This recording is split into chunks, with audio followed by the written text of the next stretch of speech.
Bienvenidos a un nuevo capítulo de Historia. Hoy damos un vistazo a la historia reciente de Bolivia con elecciones locales a la vista el próximo 11 de abril y su expresidenta interina Yanine Áñez en prisión. El país andino intenta salir de una más de las crisis que han caracterizado su turbulenta historia política y social en el último siglo. Bolivia inició el siglo XX habiendo perdido en varias guerras buena parte de su territorio y su acceso al mar a manos de Brasil y Chile. Entre 1932 y 1935, su derrota en la Guerra del Chaco contra Paraguay la despojó de otros 450.000 kilómetros cuadrados aproximadamente. El convulso panorama fue caldo de cultivo para que el héroe de la Guerra del Chaco, el militar Germán Busch, asestara un golpe de Estado en 1935. Pasados 17 años de régimen autoritario, Bolivia se sacudió en 1952 con el estallido de su revolución nacional, liderada por el Movimiento Nacionalista Revolucionario, un movimiento que contó con el apoyo de la clase media, los sectores mineros, los indígenas y los campesinos. El movimiento nacionalista revolucionario condujo a Bolivia a un periodo de progreso social y de modernización política luego de tantas batallas perdidas y de décadas de inestabilidad. Bajo la presión popular, el Estado, liderado por Víctor Paz Estenssoro, presidente en 4 ocasiones, introdujo el sufragio universal, nacionalizó las minas de estaño y lanzó una reforma agraria que expropió a los terratenientes semifeudales, repartió la tierra de manera más justa entre los indígenas y campesinos y fomentó la educación rural. Hasta que en 1964 otro golpe de Estado puso fin a ese periodo. Bolivia entró nuevamente a una etapa de dictaduras, esta vez en gobiernos intermitentes repartidos entre René Barrientos y Alfredo Obando. Un nuevo golpe de Estado ocurrió en 1971, encabezado por el coronel Hugo Banzer. En sus 7 años al mando, Banzer fue bastante más represivo que sus antecesores, al punto de suprimir el movimiento obrero, despojarlo de sus derechos civiles y militarizar las minas del país.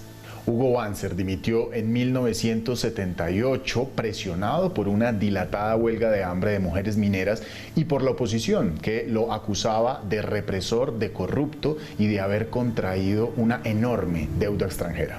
Lo reemplazó una junta militar que se mantuvo por 4 años antes de ser derrocada en 1982.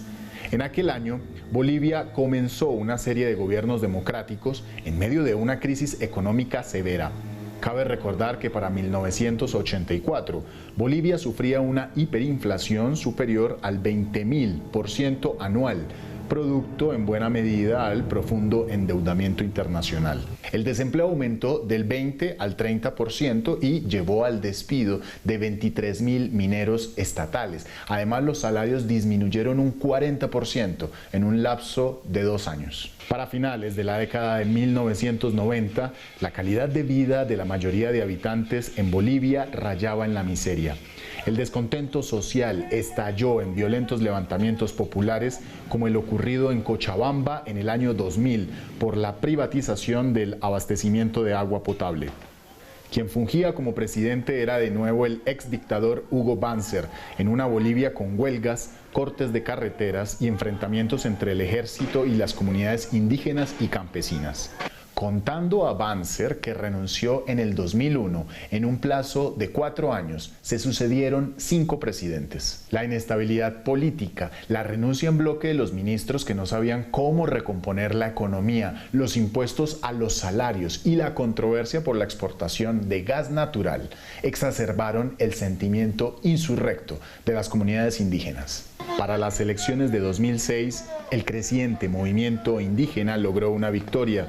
Ante el hastío de 2 décadas de partidos políticos neoliberales, fue elegido por una mayoría absoluta del 60% el líder sindical cocalero Evo Morales, el primer indígena en gobernar el país bajo la bandera de su partido, el Movimiento al Socialismo Más.